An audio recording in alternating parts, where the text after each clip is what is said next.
What's going on, guys? Sam here with Real Legit Fishing, and I'm back with another video. And this time I'm following up with something I said about 2 weeks ago.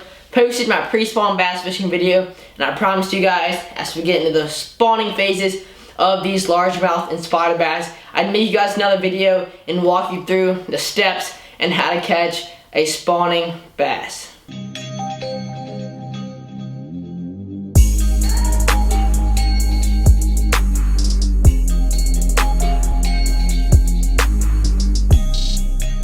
Alright guys, so first things first, I'm going to talk about a few different stages these fish are going to go through as they work through their spawn. So first things first, for about 5 to 6 days, you're going to have just the buck bass in there, and you're going to have your female bass not too far from there. Sometimes they'll be on a ledge or even a point right before you start to work in there. Crankbait, Texas rig, there's all kind of great baits you can use to catch these fish. Pretty much saying just going to be fan casting for these bass. Also, if you're in a grassy area, a lot of times they'll be hunkered away in this grass, waiting to move up for their spawn. First thing you can try is a buzz bait on top of this grass. If that doesn't work, you move over and try a Texas rig, Carolina rig, or even a drop shot through this grass. Now, there's 2 different ways you can fish for these spawning female bass. One of which is fan casting, that we'll go over later. And second, which seems to be most popular, especially in anglers just starting out, that's kind of their vision of what spawning bass fishing is kind of like. You're going to be sight fishing. That's kind of when you see the fish and you can flip, cast, all different ways you can fish for these bass. Now, last week in the Bassmasters Classic, we saw Edwin Evers do some sight fishing. He saw a fish, I think right around 10 pounds. That was the fish that was going to win the Classic, going to make it or break it. Spent about 2 hours on that fish. I never ended up getting, but from that we learned a lot of technique and a lot of different ways. We saw Edwin Evers doing some sight fishing last week. Now, as you start doing some sight fishing for these bass, keep in mind they're going to have that one spot on their bed that just drives them crazy when you run your bait over it. So find that spot. A lot of times you'll see them go nose down on it or run small circles around your bait. Hit that spot repeatedly, and eventually, a lot of times, you'll get that strike. Alright, so a lot of times, sight fishing and bed fishing is a lot of times about aggravating that fish. Because most of the time, they're not trying to eat your bait. A lot of times, they're trying to move it off their bed, keep their bed clean. A lot of times, you even see them do it with their tail. So you got to really work hard to get them to pick up that bait so you can set the hook and hook up with that bedding female bass. So some of my favorite baits to use in sight fishing, one of which is probably the most common sight fishing baits used for largemouth spotted bass, even smallmouth bass, is going to be the tube. It's a great lure, great hookup ratio. If you look at a tube, I want to put a picture right up here on the screen. You can see that hook covers a lot of the area of that bait, so you have a really good hookup ratio with those fish. Also, a salamander. Zoo makes a great salamander.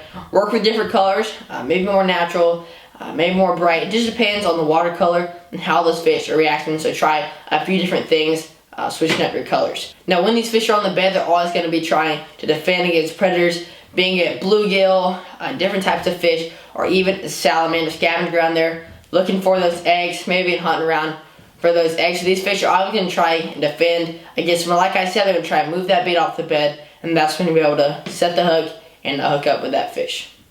Now, you can throw the salamander on a Carolina rig, run it right on top of their eyes, or even a Texas rig and just slowly drag it through there. Now that, and with a jig, which I'll talk about later, a great thing, find a real heavy weight, which help you leave it on that bed, but still be able to shake it and move that bait without bringing it off the bed, meaning you can keep it on there as long as possible.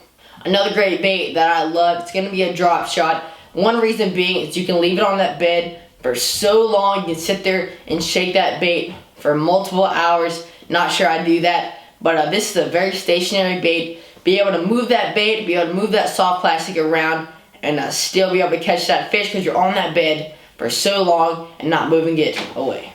Now, say you've been working this fish on and on again, can't get a reaction. What I do is a lot of times you can hit that fish, maybe in the side, maybe in the head, and a lot of times trigger your bite from that bedding fish.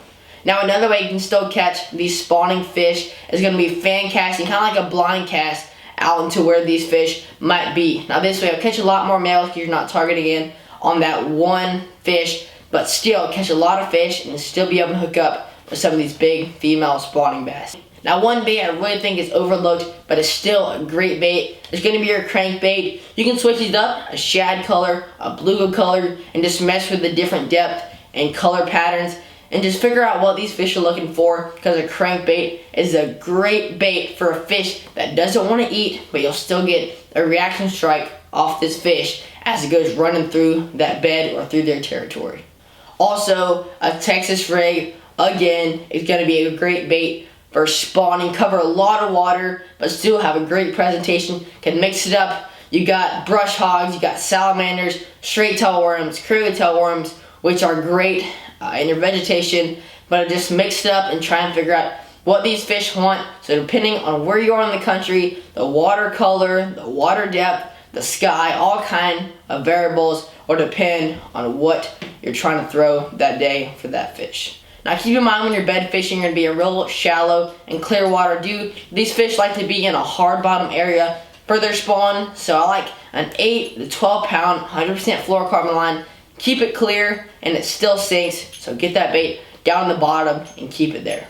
Alright guys, well I think I covered the basics. Just letting you guys in on 2 different ways you can fish the spawn. I'll leave a few more tips down in the description, maybe and show you guys what I'm going to be throwing as far as rod and reels. If you guys want any more videos with my spawning or pre-spawning kind of phase videos, let me know. I'll make a more descriptive and an in-depth video. But if you guys like this video, make sure to click that like button. If you want to see more videos like this, subscribe down below, and I will see you guys next time.